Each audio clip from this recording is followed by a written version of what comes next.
အားလုံးပဲမင်္ဂလာပါခင်ဗျာ MM Logic Gallery ကနေပြန်လဲကြိုဆိုလိုက်ပါတယ်ကဲဒီဗီဒီယိုမှာဆိုရင်တော့ကျွန်တော်တို့ for loop ကိုစတက်မှာဖြစ်ပြီးတော့ကြတော့မှာ for loop ဆိုတာဘယ်လိုလဲဆိုတာကျွန်တော် concept ကိုရှင်းပြသွားမှာဖြစ်ပါတယ် cout star 5 ခါ output ထုတ်လိုက်တယ်ဒါဆိုရင် output ထုတ်လိုက်တယ်ဆိုတာကျွန်တော်က run လိုက်မယ်ဆိုရင် program လေးက star ဆိုပြီးတော့ star ကို5 ခါ output ထုတ်လိုက်တယ်နော် star ကို5 ခါ output ထုတ်လိုက်တယ်ကဲဆိုပါစို့ကျွန်တော်က star ကိုအခောက်100ထုတ်ချင်တယ်ဆိုရင်ရောအခောက်100ထုတ်ချင်တယ်ဆိုရင်ရောအဲ့လိုမျိုးအခောက်100ထုတ်ချင်တယ်ဆိုရင်အခောက်100လုံးလုံးကြီး star လို့နေလို့လည်းအဆင်မပြေအကယ်၍အရာတစ်ခုကို cout star ဆိုတဲ့အရာတစ်ခုကိုအချိန်ပေါင်းများစွာကိုယ်တိုင်က execute လုပ်နေရတယ်ဆိုရင်ကိုယ်တိုင်က execute လုပ်နေစရာမလိုဘဲနဲ့ program ကိုယ်တိုင်က execute လုပ်လို့ရအောင်လို့ကျွန်တော်တို့က looping တွေကိုသင်ရခြင်းဖြစ်တယ်ဒါဆိုတော့ for loop ကိုအရင်ဆုံးသင်မယ်for loop မှာဆိုရင်ကျွန်တော်တို့အရင်ဆုံး syntax လေးမှတ်လိုက်မယ်အဲ့ဒါပြီး logic လေးရှင်းပြမယ်နော်ဒါဆိုရင် for loop မှာဆိုရင်ကျွန်တော်ပြောပြမယ်ဆိုရင် for ဆိုပြီးတော့ for loop အရင်ဆုံး initializer လို့တယ်ဒါဆိုတော့ initializer ဆိုတော့ကြတော့ကဏ္ဍတစ်ခုကို integer တစ်ခု initialize လုပ်ပေးရမယ်တစ်ခုခုပေါ့ဒါဆိုရင် integer I ဆိုပါဆို integer I equals to ဆိုပါဆို0ကနေစမယ် initialize လုပ်ပေးရမယ်ပြီးကြရင် semicolon ကုတ်မယ်ပြီးကြရင်condition လေးစစ်ပေးရမယ် condition လေးစစ်ပေးရမယ်ဆိုတော့ကြတော့ဘယ်ချိန်ထိအလုပ်လုပ်မှာလဲ I 0ကနေစမယ်ဘယ်ချိန်ထိအလုပ်လုပ်မှာလဲ I တန်ဖို့5ထိအလုပ်လုပ်မယ်တဲ့5အောက်ငယ်တဲ့ထိအလုပ်လုပ်မယ်ပြီးကြရင် semicolon ကုတ်မယ် modification ရေးပေးရမယ်ဒါဆိုရင် initializer condition and modification ဆိုတာကကြတော့ I ရဲ့တန်ဖိုးကိုတဖြည်းဖြည်းနဲ့ပြောင်းလဲသွားမယ်ဒါဆိုရင် looping တစ်ခေါက်ပတ်တိုင်း I ရဲ့တန်ဖိုးပြောင်းလဲသွားမယ်ဒါဆိုရင်အဲ့ဒီပြောင်းလဲတဲ့တန်ဖိုးဘယ်လိုပြောင်းလဲမှာလဲအဲ့လိုမျိုးပြောင်းလဲမဲ့တန်ဖိုးကိုကျွန်တော်တို့ကသတ်မှတ်ပေးတာကို modification လေး increment decrement လို့လည်းခေါ်ရတာပေါ့ဒါဆိုရင် I++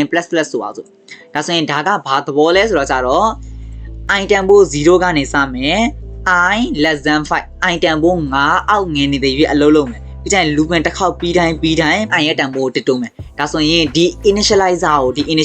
ကြာ for loop ပထမဦးဆုံးအချိန်ဝင်တဲ့အချိန်ပဲအလုံးလုံးမယ်တဲ့ပထမဦးဆုံးအချိန် for loop ထဲဝင်တဲ့အချိန် initializer ကိုအလုံးလုံးမယ် condition ကကြတော့ for loop ထဲဝင်တိုင်း for loop ထဲဝင်တိုင်း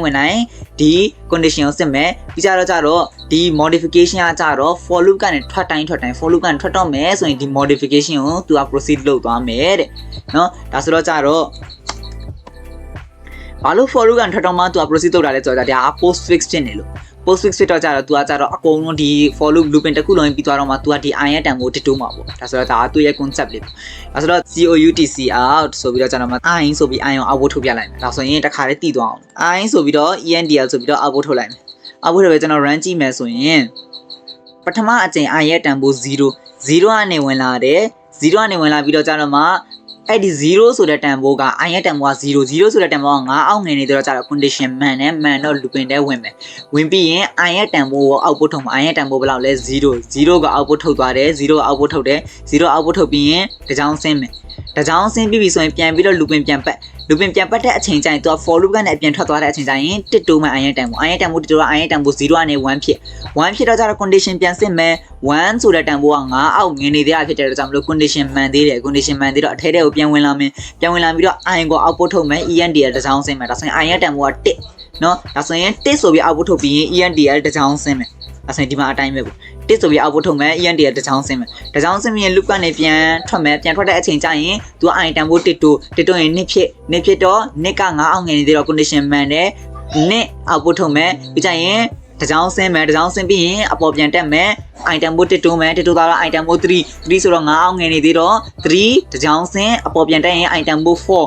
က9ငယ်နေသေးတော့9အောင်ငယ်နေသေးတော့4အောက်ပို့ထုတ်မယ်အောက်တစ်ချောင်းဆင်းမယ်ပြီးကြရင်ပြန်ပြီးတော့အပေါ်ပြန်တက်တော့4ရဲ့တန်ဖိုးကိုတစ်တိုးလိုက်တော့5ဖြစ်သွားရောအဲဆိုရင်5က5အောက်မငယ်တော့ဘူးသူက condition မမှန်တော့ဘူးအထက်ထဲမဝင်မနဲ့သူက looping ကနေအပြင်ထွက်ပြီးတော့ return 0ပြန်သွားလိမ့်မယ်ဒါဆိုရင်ဒါက looping ရဲ့သဘောတရားလေးနော်ဒါဆိုရင်ကျွန်တော်တို့ if တွေမှာဆိုရင် nested if လုပ်ခဲ့တယ်လို့မျိုးပဲ looping တွေကိုလည်း nest လုပ်လို့ရတယ် loop ထဲမှာ loop ထည့်လို့ရတယ်ဒါဆိုရင် case ဆိုပါစို့ကျွန်တော် cout ဆိုပြီးတော့ကြာတော့မှ star ဆိုပြီး output ထုတ်လိုက်တယ်ဒါဆိုရင် तू star 5ပေါ့ star 5ခါအတန်းလိုက်ကြီးပေါ်နေလိမ့်မယ်နော် star 5ခါအတန်းလိုက်ကြီးပေါ်နေလိမ့်မယ်ဒါဆိုရင်ကျွန်တော်က star 5ခါအတန်းလိုက်ပေါ်တာကိုမှကျွန်တော်ဆိုပါစို့ဒီလိုရေးချင်တယ်ဒီလိုထုတ်ချင်တယ်ကျွန်တော်ဒါဆိုရင် star 5ခါ output ထုတ်တာကိုမှ9ချောင်းထုတ်ချင်တယ်ဒါဆိုရင်ဒီ star 5ခါ output ထုတ်တာအတွက်ကျွန်တော်တို့က looping ကတစ်ခု ပြီးကြရင်ဒီလိုမျိုး star 9ခါ output ထုတ်တာအောင်မှဘယ်နှခါ execute လုပ်မှလဲ9ခါပြန် execute လုပ်မှဖြစ်တဲ့အတွက်ကြောင့်မလို့ကျွန်တော်တို့က nested loop ကိုသုံးပေးရမယ်တဲ့ဒါဆိုရင်ဒါက star 9ခါကို output ထုတ်တဲ့for loop လေးပေါ့ဒါဆိုရင်ဒီရဲ့အပြင်ဘက်မှာ star ကိုမှဘယ်နှခါ output ထုတ်မှလဲဆိုတော့ကြတော့ဒီလိုမျိုး star 9ခါ output ထုတ်တာအောင်မှ9ချောင်းထုတ်ချင်တယ်9ချောင်းထုတ်ချင်တာဖြစ်တဲ့အတွက်ကြောင့်မလို့ကျွန်တော်တို့က for integer j equals to 0 j ဆိုတဲ့ integer လေးထားလိုက်တယ်ပြီးကြရင် j less than 5 5ချိန်ထိ0 1 2 3 4ထိလို့လုပ်မယ်5ရောက်သွားပြီဆိုရင်သူက condition မကိုက်တော့အပြင်ကိုထွက်သွားမယ် j ရဲ့တန်ဖိုး j++ ခုနကတော့ကအတိုင်းပဲเนาะ initialize လုပ်ပေးမယ် condition setမယ်ပြီးကြရင် modify လုပ်ပေးမယ်เนาะအဲ့ဒါလုပ်ပြီးပြီဆိုရင်တုံးဝင်းလေးဖွင့်မယ်တုံးဝင်းဖွင့်ပြီးရင်ဒီနားလေးမှာတုံးဝင်းလေးပိတ်ပေးမယ်ဒါကို outer loop လို့ခေါ်တယ်ဒါအပြင်ဘက်မှာရှိတဲ့ loop ဖြစ်တဲ့ကြောင့် outer loop လို့ခေါ်ပြီးတော့ဒါကိုကျတော့ inner loop လို့ခေါ်တယ်ပေါ့ဒါကျတော့အခေါ်အဝေါ်လေး terms လေးတွေပေါ့ဒါဆိုရင်ဒါလေးတွေကိုကျွန်တော်က output ထုတ်လိုက်မယ်ဆိုရင်ဘယ်လိုထွက်လာမလဲဆိုတော့ကျတော့ဒီအတိုင်းမထွက်လာသေးဘူးဘာလို့လဲဆိုတော့ကျတော့ကျွန်တော်ကဘယ်လိုထွက်လာမလဲဆိုတော့ကျတော့ star အတန်းလိုက်ကြီး25ကထွက်နေလိမ့်မယ်တဲ့ဒါဆိုရင်အဲ့လိုမျိုး25ကမထွက်ချင်ဘူးဆိုရင်တဲ့ဒီမှာ star ကို9ခါ output ထုတ်ပြီးဆိုရင်တစ်ခေါက် out တစ်ကြောင်းဆင်းဒါဆိုရင် coutc out endl တဲ့ဒါဆိုရင် star ကို9ခါ output ထုတ်ပြီးဆိုရင်တစ်ချောင်းဆင်းပြီးပြန်ပြီးတော့အပေါ်ပြန်တက်ပြီးဆိုရင်ပြန်ပြီးတော့j တန်ဖိုးကိုတစ်ထုတ်လိုက်j တန်ဖိုးတစ် condition ကိုက်ပြီးတော့အထဲဝင်မယ်အထဲဝင်ပြီးဆိုရင် i တန်ဖိုးပြန်ပြီးတော့0 0နဲ့ပြန်စပြီးတော့9ချိန် output ထုတ်မယ်အောက်တစ်ချောင်းဆင်းမယ်ပြန်အပေါ်တက်မယ်အဲ့မျိုးနော် star 9ချိန်ကိုမှ9ချောင်းစီ9ချောင်း output ထုတ်သွားမယ်ပေါ့ဒါဆိုရင်ဒါလေးကိုကျွန်တော် run ကြည့်မယ်ဆိုရင် star 9ခါဒါ output ထွက်သွားမယ်ဒါဆိုရင်ဒါ for loop ရဲ့သဘောတရားလေးပေါ့နော် for loop ရဲ့သဘောတရားလေးဆိုတော့ပြန်ရှင်းမယ်ကျွန်တော်အရင်ဆုံး for loop မှာဆိုရင်အရင်ဆုံး initialize လုပ်ပေးရတယ်နော်ဒါဆိုရင် initializer မှာဆိုရင်ဒီတိုင်းပဲရေးရလားဒီ data type တွေကိုဒီထဲမှာရေးရလားဆိုတော့မဟုတ်ပါဘူးဒီအပြင်မှာရေးချင်လည်းရပါတယ်ဒီအပြင်မှာကလေးကနော် integer j ဆိုပြီးကြီးညာခဲ့ခြင်းလည်းရပါတယ်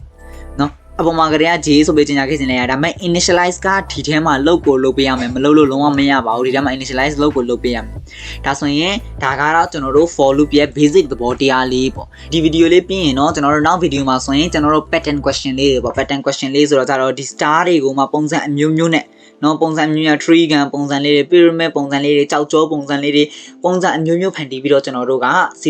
မှာ output ထုတ်ဖို့အတွက်ဆက်လက်ပြီးတော့ discuss လုပ်သွားမှာဖြစ်ပါတယ်ဒါကြောင့်မလို့ဆက်လက်ကြည့်ရှုဖို့အတွက်တိုက်တွန်းချင်ပါတယ်ပြီးတော့ဒီ playlist နဲ့ပတ်သက်ပြီးတော့သိစရာမေးမြန်းစရာလေးရှိရင် comment box မှာလာပြီးတော့မေးမြန်းနိုင်ပါတယ် C++ နဲ့ပတ်သက်ပြီးတော့ exciting topics လေးတွေ logic လေးတွေကိုနောက်ထပ်လာမယ့်ဗီဒီယိုတွေမှာလည်းဆက်လက်ပြီးတော့ discuss လုပ်သွားမှာဖြစ်တဲ့အတွက်စင်စမ်းမပြတ်ကြည့်ရှုပေးဖို့အတွက်အားလုံးကိုတိုက်တွန်းချင်ပါတယ်အားလုံးပဲကျေးဇူးတင်ပါတယ်